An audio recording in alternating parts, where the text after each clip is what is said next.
تو اوپنلی اپنے ٹاؤٹس کے ذریعے یہ بیانیہ بنوایا گیا کہ عمران خان نے غلطی کر دی ہے، امریکہ کو ناراض کر دیا، پھر بعد میں کہا وینٹیلیٹر ہے، ہم بیگرز ہیں، وی کانٹ بی چوزر. تو یہ سب کچھ کمپنی نے کہلوایا تھا. لیکن امریکہ ان چیزوں سے خوش نہیں ہے. امریکہ نہیں چاہتا کہ پاکستانی عوام میں امریکہ ایک ظالم کے طور پہ سامنے آئے.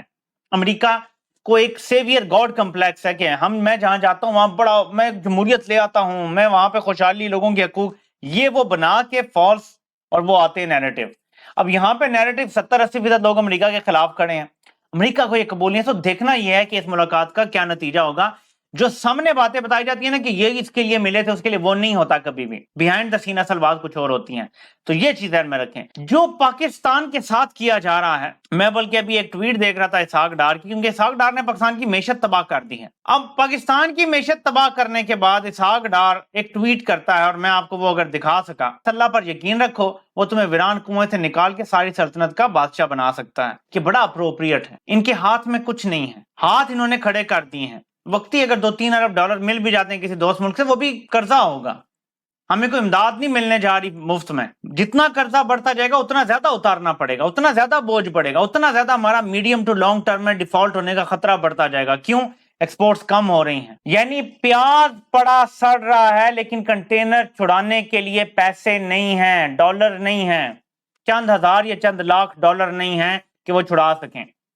اب تو کھل کے باتیں ہو رہی ہیں کہ دفاعی ساز و سامان کی جو سروسنگ کے لیے یا پارٹس کے لیے چیزیں چاہیے، اس کے لیے بھی پیسے ختم ہو چکے ہیں. اب رجیم چینج سازش جنہوں نے کی تھی، میں بار بار آپ کو کہہ رہا ہوں اور میں یہ مسلسل کہہ رہا ہوں ان 7-8 مہینوں میں، کہ مجھے یہ لگتا ہے کہ ایک سوچے سمجھے پلان کے تحت پاکستان کو کمزور کیا جا رہا ہے. خدشہ مجھے یہ ہے، یہ کوئی خبر نہیں ہے، لیکن دیکھیں ہم نے کوئی تجزیہ تو کرنا ہے نا، کہ we have to make sense کہ سب کچھ ہوا کیوں ہے. کیا کہیں ایسا تو نہیں ہے کہ جو دنیا چاہتی ہے اس ملک کو توڑنا، کہ یہ حصہ ٹوٹ جائے، یہ افغانستان سے مل جائے، یہ ایران سے مل جائے، یہ ہو جائے، تو باقی جو تھوڑا حصہ بچ جائے، کچھ عقل کے اندھے جو اوپر بیٹھے ہوئے ہیں اور جنہوں نے رجیم چینج آپریشن کیا، کہ جتنا چھوٹا ہوگا حفاظت کرنے میں بھی آسانی ہوگی، چلانے میں بھی آسانی ہوگی. بنگلہ دیش بھی تو اسی وجہ سے گیا تھا نا، وہ بوجھ بنے پڑے تھے. سمجھ رہے ہیں بات کو؟ بس زیادہ میں بات نہیں کروں گا، لیکن میں سوچنے پہ مجبور ہو گیا ہوں کہ یہ پاکستان کو دانستہ طور پہ 4 ٹکڑوں میں تقسیم کرنے کی کوشش تھی، یہ جو رجیم چینج آپریشن ہوا ہے. اس کے علاوہ کوئی لاجیکل سینس نہیں ہے اس کا. جو آپ کے نیوکلیر ایسٹس ہیں، اسٹریٹجک ایسٹس ہیں، وہ بھی ایسے تو نہیں اٹھا کے دیے جا سکتے. وہ تب ہی ہوگا نا جب آپ دیوالیہ ہو جائیں گے. تو ان 2 چیزوں پہ آپ نے نظر رکھنی ہے، کیونکہ اور کوئی سینس نہیں آپ کو بنے گی. اور اب تک یہ ریورس نہیں ہوا. بائی دا وے میں آپ کو بتا دوں، کوئی فیصلہ ایسا اب تک سامنے نہیں آیا کہ رجیم چینج آپریشن آپ کو ریورس ہوتا ہوا نظر آئے. ایک FIR تک نہیں ارشد شریف کی والدہ کروا پا رہی، اور سپریم کورٹ سہولت کاری طاقتوروں کی کر رہی ہے، جبکہ غریب کو انصاف دینا چاہیے، مظلوم کو انصاف دینا چاہیے. آپ کو پتا ہے کہ عدالتیں کیوں ہوتی ہیں؟ عدالتیں کمزور کو طاقتور سے بچانے کے لیے ہوتی ہیں، ورنہ طاقتور تو ویسے ہی نبٹ لیتا ہے کمزور سے، اس کو عدالتوں کی ضرورت ہی نہیں پڑتی. عدالتوں کی ضرورت کمزور کو پڑتی ہے، اور یہاں کمزور کو ہی دبایا جا رہا ہے، اور عدالتیں طاقتور کو پروٹیکٹ کر رہی ہیں. میرا یہ ماننا ہے کہ یہ کچھ لوگ جو اس سازش کا حصہ ہیں، یہ یقین نہیں کرتے، یہ لادین لوگ ہیں، یہ مذہب پہ یقین نہیں کرتے. یہ میرا ماننا ہے، یہ کوئی خبر نہیں ہے، یہ میرا ماننا ہے.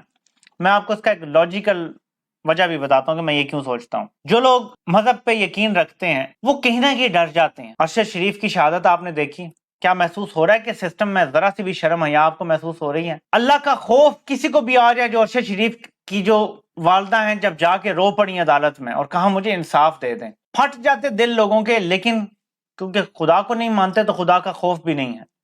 یہی سمجھتے ہیں کہ اسی دنیا میں ہم جو کر رہے ہیں وہی سب کچھ ہے. اس لیے میں یہ سوچتا ہوں کہ they don't believe in God. وہ یہی سوچتے ہیں کہ اسی دنیا میں اور پھر ہم نے مر کے مٹی ہو جانا ہے، جیسے باقی بھی لادین لوگ سوچتے ہیں. ہماری کوئی لائف آفٹر ڈیتھ نہیں ہوگی. اس کے علاوہ کوئی لاجیکل وجہ نہیں ہے اس قدر پتھر دل ہونے کی. آپ امیجن کریں کہ اگر یہ کتنی بڑی دلیل ہے کہ اگر واقعی کوئی خدا نہ ہوتا تو طاقتور سے غریب کو کون بچاتا؟ انصاف کیسے ہوتا؟ یہ تو دنیا عجیب و غریب نہ بن جاتی. لیکن ہمیں یہ تسلی ہے کہ ایک دن وہ رب انصاف ضرور کرے گا اور ان سب کو کیفر کردار تک پہنچائے گا، بلکہ دنیا میں بھی ان کو پتا چلے گا. لیکن اللہ تعالیٰ یہ تسلی دیتے ہیں لوگوں کو کہ بے فکر رہو، پورا پورا حساب اور بدلہ دیا جائے گا قیامت والے دن. وہ دن جب توک لگے ہوں گے گردنوں میں. وَامْتَازُوا الْيَوْمَ أَيُّهَا الْمُجْرِمُونَ.